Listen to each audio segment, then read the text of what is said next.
بسم اللہ الرحمن الرحیم۔ السلام علیکم ورحمۃ اللہ۔ جنرل فیض حمید کی گرفتاری کے بعد بہت سارے لوگ یہ دعویٰ کر رہے ہیں کہ تقریباً کچھ 40 سے 50 ایسے لوگ موجود ہیں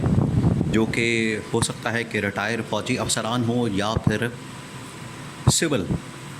افسران ہوں، ان کی گرفتاری عمل میں آ سکتی ہے، ان کو گرفتار کیا جا سکتا ہے، ان کو پکڑا جا سکتا ہے، ان کو اریسٹ کیا جا سکتا ہے، کیونکہ جنرل فیض حمید تو آلریڈی اس وقت ملٹری کسٹڈی کے اندر موجود ہیں۔ وہ آلریڈی ملٹری کسٹڈی میں ہیں اور ان کے متعلق جو پریس ریلیز جاری کی گئی تھی اس کے اندر کہا گیا تھا کہ جنرل فیض ایک تو ملٹری کسٹڈی میں اس وجہ سے ہیں کہ ایک تو ان کے اوپر ٹاپ سٹی کا کیس ہے، اور یہ جو کیس ہے اس کے اندر کرپشن کے چارجز ہیں، اور سیکنڈ جو اس وقت بات کی جا رہی ہے جو اس کے متعلق کہا گیا تھا وہ یہ تھا کہ جنرل فیض حمید جو کہ اس وقت بہت سارے ایسے معاملات جو کہ سیاسی معاملات ہو سکتے ہیں یا ریٹائرمنٹ کے بعد ایسے معاملات، ایسے ایکٹیویٹیز، ایسی سرگرمیوں کے اندر ملوث پائے گئے جو کہ آرمی ایکٹ کی خلاف ورزی ہے، یہ تو ایک الزام لگا دیا۔ اس کے بعد جو ہے ایک مزید پریس ریلیز جاری کی جاتی ہے، اور پریس ریلیز کے نتیجے میں یہ کہا جاتا ہے کہ تقریباً کوئی 3 ایسے افسران ہیں، فوجی افسران، جن کو گرفتار کیا گیا ہے، جس کے اندر 2 بریگیڈیئر غفار اور بریگیڈیئر نعیم اور ایک کرنل عاصم شامل ہیں، جن کو گرفتار کیا گیا۔ اب یہ جو گرفتاریاں واقع ہو رہی ہیں، یہ جو گرفتاریاں عمل میں لائی جا رہی ہیں، یہ صرف اس بات کی ایک کڑی ہے جو کہ پچھلے تقریباً 1 ڈیڑھ سال سے پاکستان کے اندر ایک بیانیہ بلڈ اپ کیا جا رہا ہے نون لیگ کی جانب سے یا شریف خاندان کی جانب سے، زرداری خاندان کی جانب سے،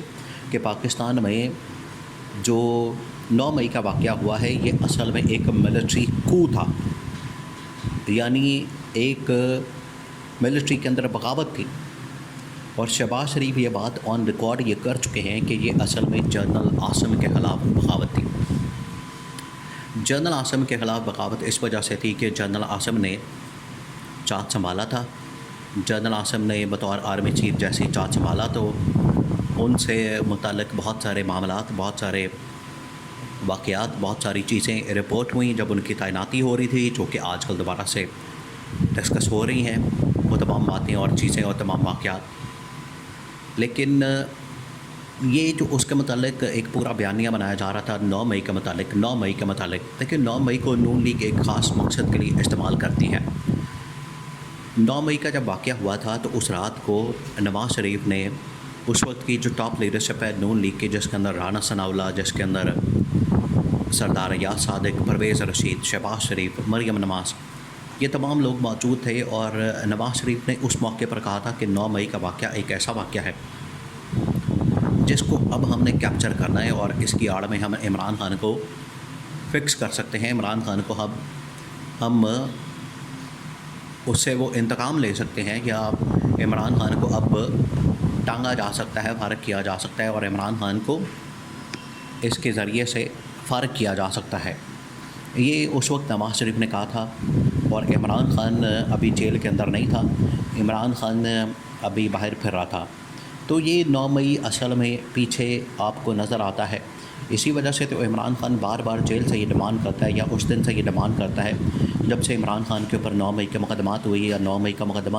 یا 9 مئی کا پورا واقعہ عمران خان کے کھاتے میں ڈال دیا گیا۔ عمران خان نے کہا کہ اس طرح سے نہ کریں،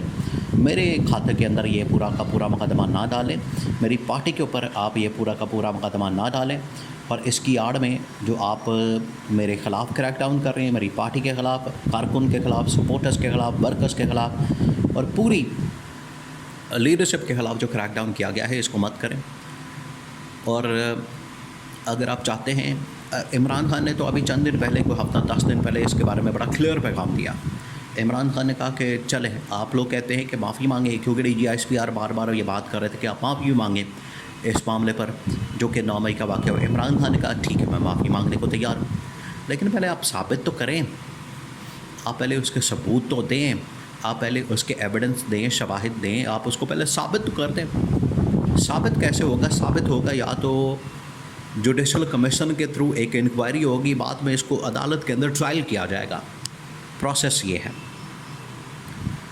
اور اگر آپ نے صرف اس کو بیانیہ کی حد تک اور ایک الزام کی حد تک اور اس کی آڑ میں آپ نے لوگوں کو گرفتار کرنا ہے، پکڑنا ہے، عمران خان نے کہا کہ یہ تو پھر آپ کی اپنی مرضی ہے، یہ تو جنگل کا قانون ہے، یہ تو بادشاہت ہے ملک کے اندر،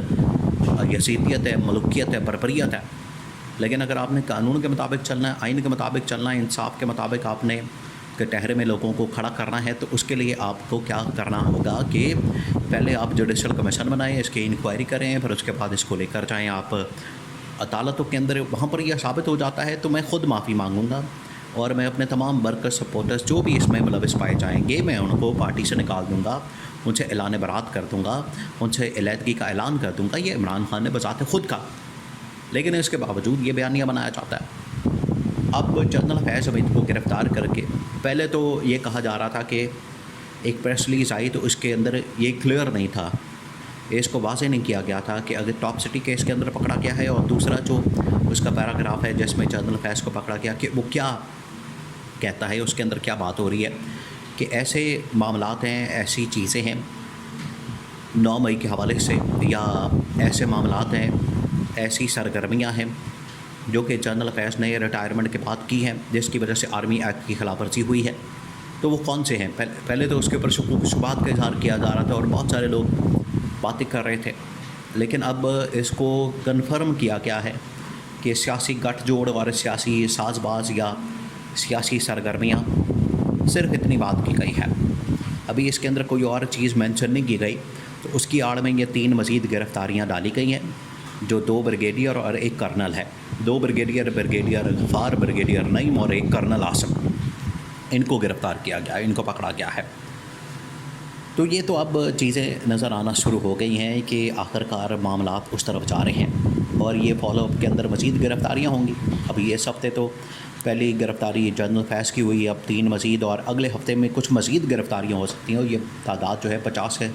100 کے قریب جا سکتی ہے۔ تو اس کا مطلب ہے کہ آپ خود اپنا پورا کا پورا سسٹم ہلا دیں گے، اور ملک کے اندر ایک عدم استحکام کی نئی لہر پیدا ہو جائے گی، ایک نئی لہر آ جائے گی، اور یہ سارا کا سارا نظام جو اس وقت ملک کے اندر استحکام کا ہائبرڈ اور جعلی اور مصنوعی نظام ہے، یہ آٹومیٹکلی اس میں فارغ ہو جائے گا۔ اس کی لہر جو ہے وہ پھر بڑی خطرناک اور خوفناک ہوگی۔ یہ جو سب کچھ کیا جا رہا ہے، اس سے ملک میں پھر استحکام نہیں آنے والا، اور عمران خان بار بار یہ بات کر رہا ہے، عمران خان کی جانب سے بار بار یہ بات کی جا رہی ہے کہ استحکام کا راستہ تلاش کیا جائے، اس کے لیے بات کرنی چاہیے، مذاکرات کرنے چاہیے، ڈائلاگ کرنا چاہیے، لیکن اگر کوئی انتقام کی آگ میں، بدلے کی آگ میں، اس کے اندر کوئی انتقام کے شعلے بھڑک رہے ہیں اپنی آنا کی تسکین کے لیے، یا ان شعلوں کو آگ کو بھڑکانے کے لیے، ٹھنڈا کرنے کے لیے اگر یہ سب کچھ کیا جا رہا ہے، تو اس سے ملک میں مزید عدم استحکام پیدا ہوگا، اس سے ملک میں استحکام نہیں آئے گا، اور یہ ملک کے لیے ہی خطرناک اور خوفناک اور تشویشناک ثابت ہوگا۔